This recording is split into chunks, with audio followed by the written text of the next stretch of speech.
আমি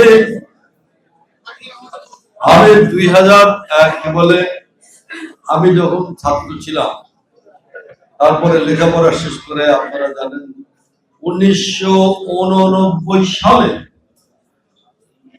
89 সাল মানে আজ থেকে কত বছর?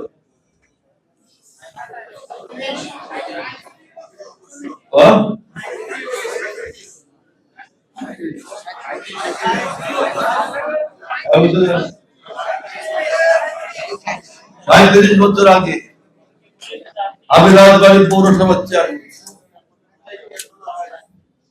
তারপরে একটানা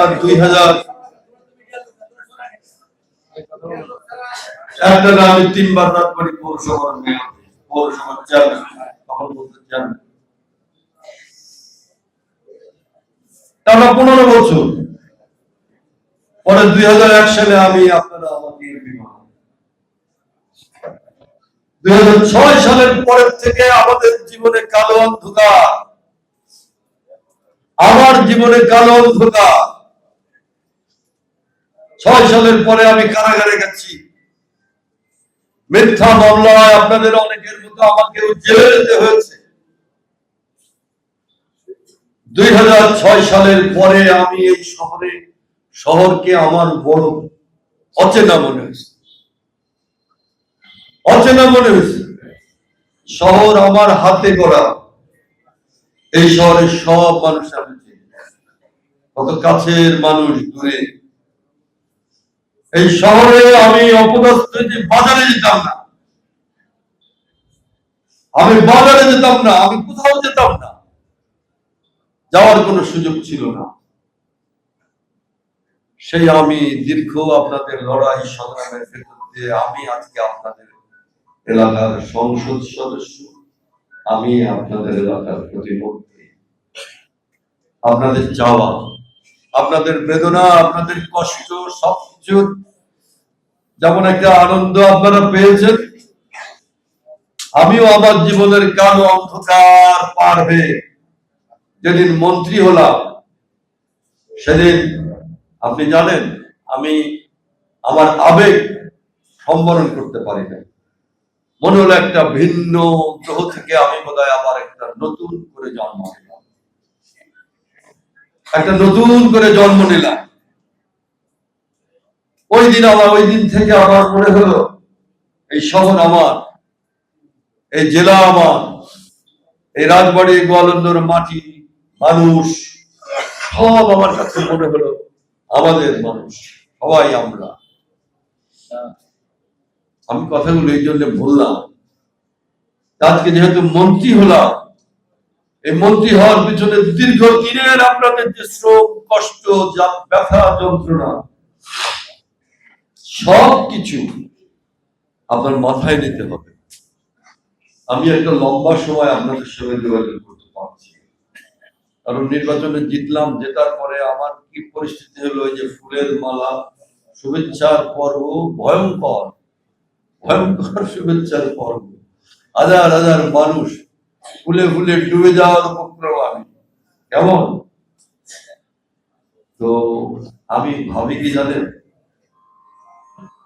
পশ্চিমবঙ্গের একজন কবি ছিলেন সুনীল গঙ্গোপাধ্যায়, তিনি এরকম একটা কবিতা লিখছিলেন শেখ মুজিবের উদ্দেশ্যে। শেখ মুজিব যখন প্রধানমন্ত্রী, দুনিয়ার মানুষ তারে মালা দেয়, এই পর্যন্ত মালা উঠে যায়।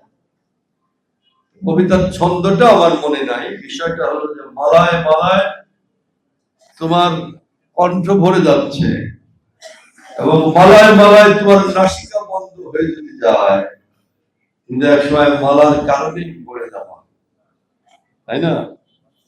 মালা মানুষের ভালোবাসা, সেটা আমি বুঝি, কিন্তু তার চেয়েও বেশি গুরুত্বপূর্ণ আমাদের সামনে মানুষের কাছে আমরা যে প্রতিশ্রুতি দিয়েছি, মানুষের কাছে আমরা যে কথা বলে আমরা বিজয় অর্জন করছি, সেইটা মাথায় রাখা এবং সেটা কার্যকর করা।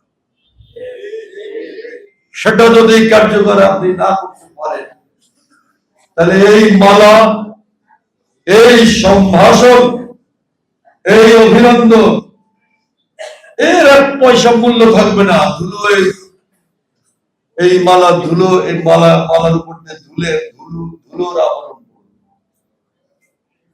তাই আজকে আপনাদেরকে আমি ডাকলাম। আমি আসতে পারি নাই, কারণ মন্ত্রী হওয়ার পরে আমাদের মন্ত্রণালয় বুঝে নিতে একটা সময় লাগে।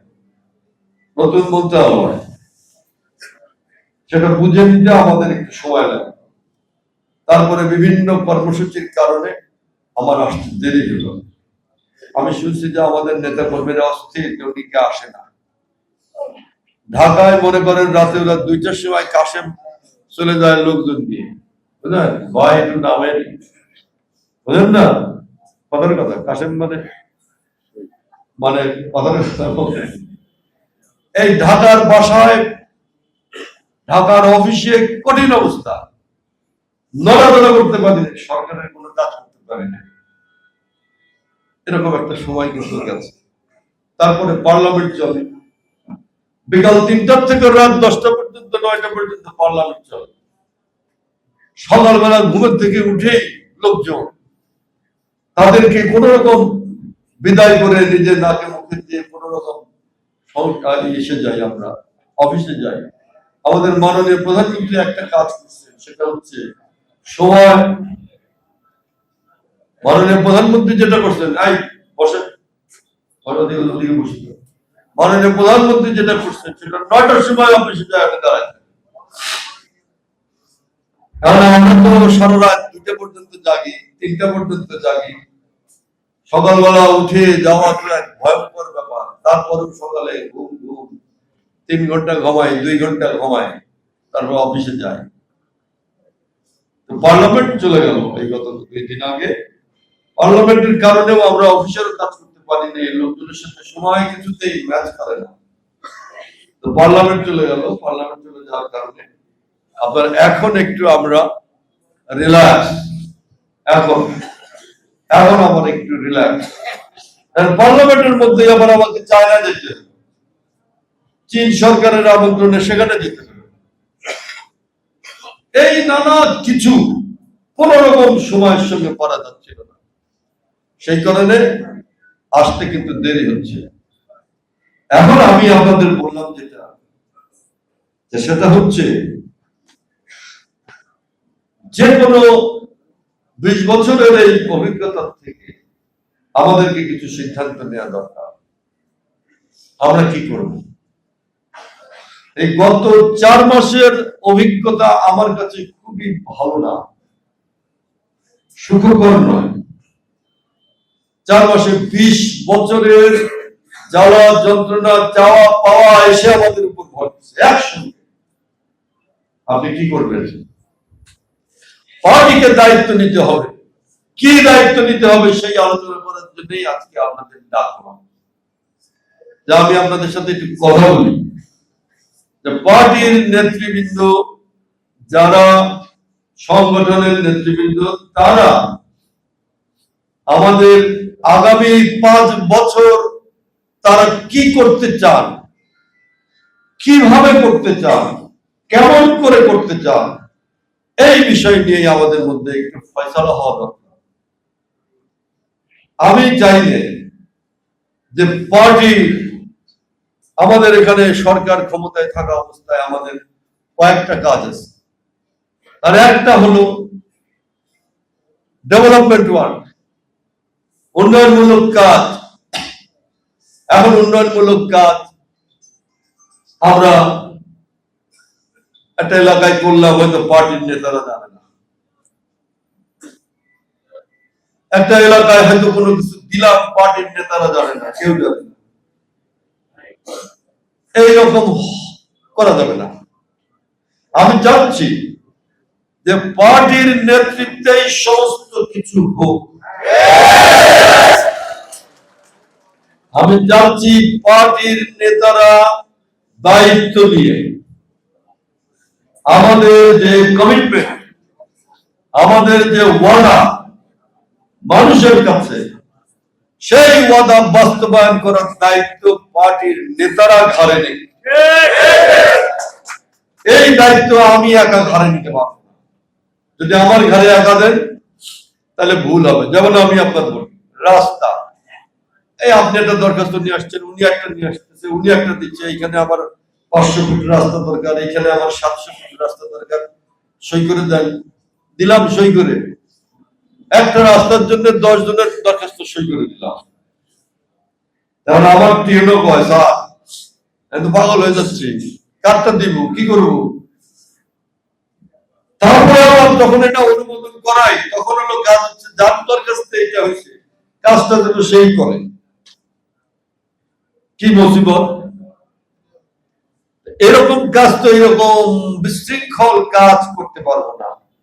আমি আপনাদের খুব খোলামেলা কথা বলি, ফেব্রুয়ারি মাসে আমাদের নির্বাচন হওয়ার পরে, আমরা মন্ত্রী পরিষদ গঠন হওয়ার পরে, ধরেন এই মার্চ, এপ্রিল, মে, জুন 4 মাস, এই 4 মাসের মধ্যে আমাদের মাথা ঠিক নেই মানুষের কোলাহলের কারণে। আমরা কোনো কাজ করতে পারতেছি না। ফলে এই জুন টু জুন হলো অর্থ বছর, এটা তো আপনারা জানেন।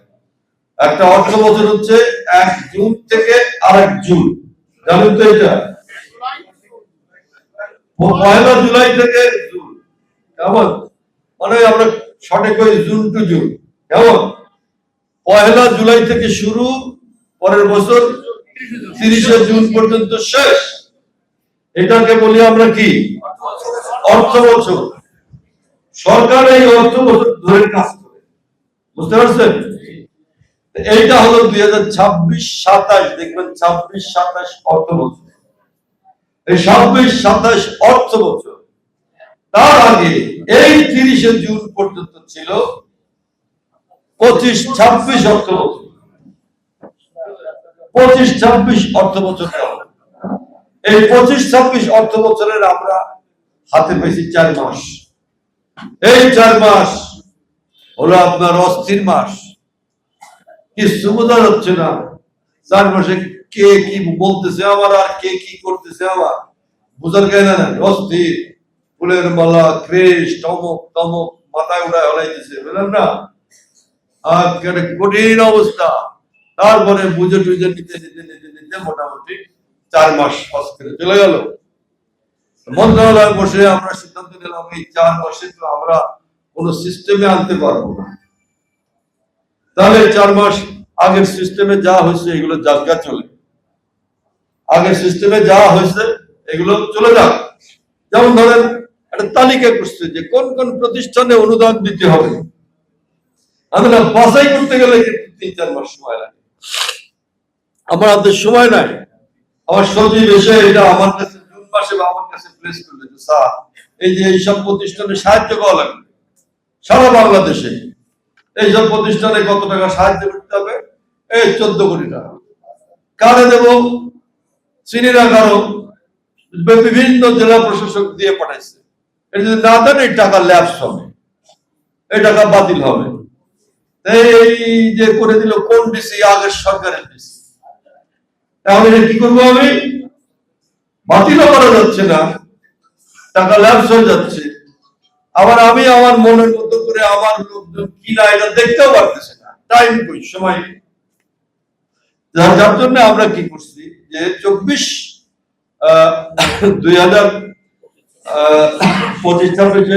জুলাই পর্যন্ত আমরা বলছি ঠিক আছে, যা যেমনি আছে এমনি দিয়ে দাও, ঝামেলা যাও।